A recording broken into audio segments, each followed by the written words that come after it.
ሩታዬ እንግዲህ ለአብርሃም እያንጎራጎረችለት ነው ማለት ነው።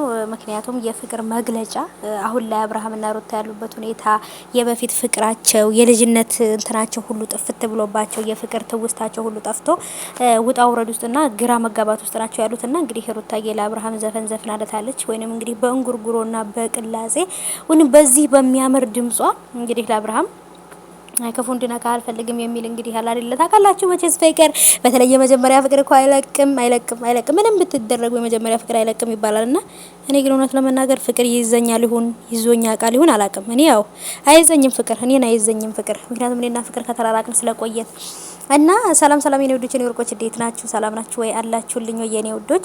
እኔ ጋር ለሁላችሁ ፈጣሪ የተመሰገነ ይሁን። እናንተ ባላችሁበት ፈጣሪ ሰላማችሁን ያብዛልኝ እያልኩኝ እንግዲህ የሩታዬ ቤተሰቦች የት ናችሁ ማለት ነው። የሚገርም ነገር ነው እንግዲህ በቲክቶክ ላይ ያየሁት ማለት ነው። የእውነት እንዴት አባቱ ደስ እንደሚል አቀነባበሩ ራሱ ማለት ነውና እንግዲህ የተወሰነ ሩታ ከዚህ በፊት ለአብርሃም የዘፈነችለትን ዘፈን አቀናብረው ምናምን እና የእውነት ነው ምለው ይለያል። ያንን አቀናባሪ በቃ ሳላደንቀው አላልፍምና የሩት በጣም ነው የሚለየው እላችኋለሁኝ። በቃ የሩት እኔ በፊት ለአብርሃም ያንጎራጎረችለትን ዘፈን አምጥተው ካሁኑ ቪዲዮዎቿ ካሁኑ ፎቶዎቿ ጋር አቀናብረውት በተለይ ደግሞ ልክ እሷ በቃ ቁማ ሬዲ ሁና ቁማ ማይክ ይዛ ምትዘፍን ነው የሚመስለውና ከዚህ በፊት ግን ለአብርሃም የዘፈነችለት ዘፈን ነው የፍቅር መግለጫ። አብርሃም ሰርፕራይዝ ያደርጋት የዛን ጊዜ የዘፈነችለት ዘፈን ነው ዘፈኑ ማለት ነው እናውቀዋለን። ግን አሁን ላይ ደግሞ በዚህ ደግሞ ኤዲት ተደርጎ ምናምን ስታዩት ምናምን በቃ በሰዓቱ የተገኘ ዘፈን ትላላችሁ። ያ ነው በቃ በዚህ ሰዓት ላይ ያው ያሉበትን የፍቅር ሁኔታ ታውቃላችሁ። በመሀላቸው በጣም ብዙ ሰዎች ገብተው ህይወታቸውን ሲወል እያደረጉባቸው ነውና ይሄ ነገር ደግሞ ስታዩ ደግሞ ያሳዝኗቸዋል ማለት ነው። አንዳንድ ጊዜ ህይወት ታውቃላችሁ ምን ታረጉታላችሁ። አንዳንድ ጊዜ ያው ይሆናል ብላችሁ ያሰባችሁት ነገር አይሆንም። እንደሞ ተስፋ ሳንቆርጥ ደግሞ ወደፊት እንጂ ወደ ኋላ መሄድ አለብን ብዬ አላስብም። እና የኔ ወዶች ብቻ መጨረሻችንን ያሳምርልን።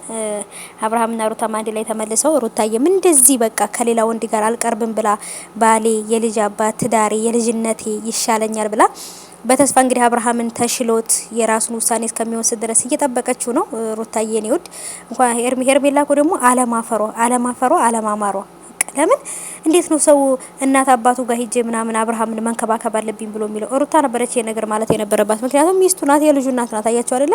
ቤተሰብ የሚያውቀው እሷን ነውና ጋሽዬ ግን ደስ ብሎኛል ስላስጠነቀቃቸው። ማንም ሰው ቢሆን ወደ ቤት እንዳይመጣ ስላስጠነቀቀ በጣም ደስ ብሎኛል።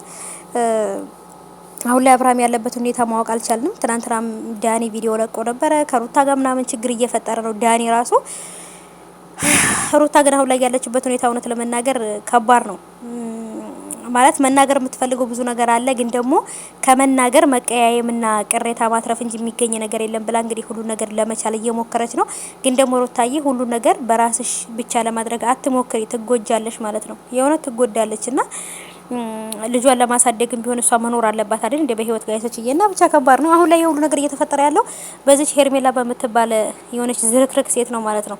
ልጇን እዛ ወልዳ ቤተሰብ ጋር ጥላ እዚህ መታ የሰው ትዳር ታፈርሳለች። እና ብቻ ከባድ ነው እውነት ለመናገር። እንደው በትዳራችን የሚገቡ ሴቶችን አላህ ይንቀልልን፣ እንደው ያጥፋልን ነው ምለው። በቃ ከምድረ ገጽ ያጥፋቸው ምድረ መቀኞች።